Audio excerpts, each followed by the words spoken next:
Chapter 11. What's the point? In some classrooms, teachers choose the weekly spelling words. Not so in Mrs. Jewell's class. She lets her students pick. Nearly everyone had a hand raised. Mrs. Jewell called on Rondi.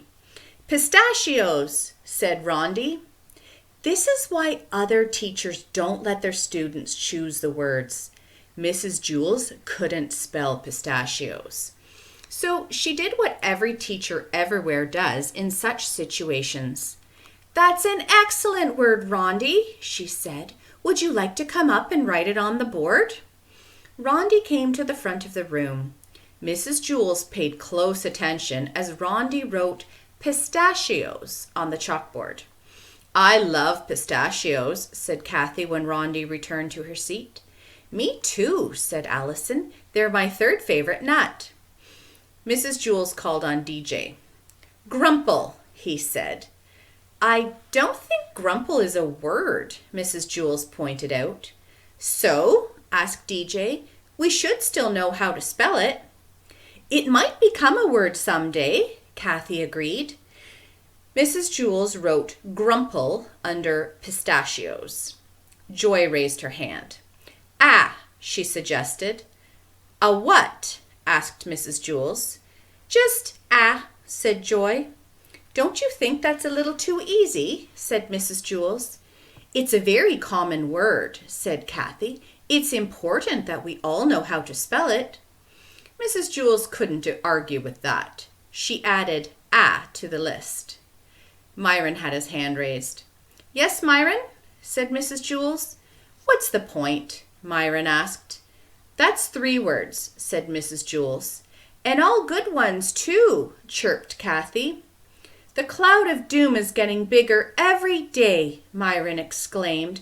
"What does it matter if we can spell?" "So we can read and write," Mrs. Jewell replied.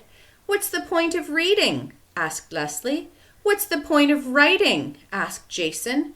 "What's the point of arithmetic?" asked Benjamin. "There is no point," Myron grumbled. He slammed his pencil down hard on his desk. The point broke off of it.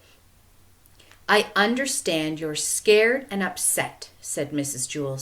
"But what's the point of quitting?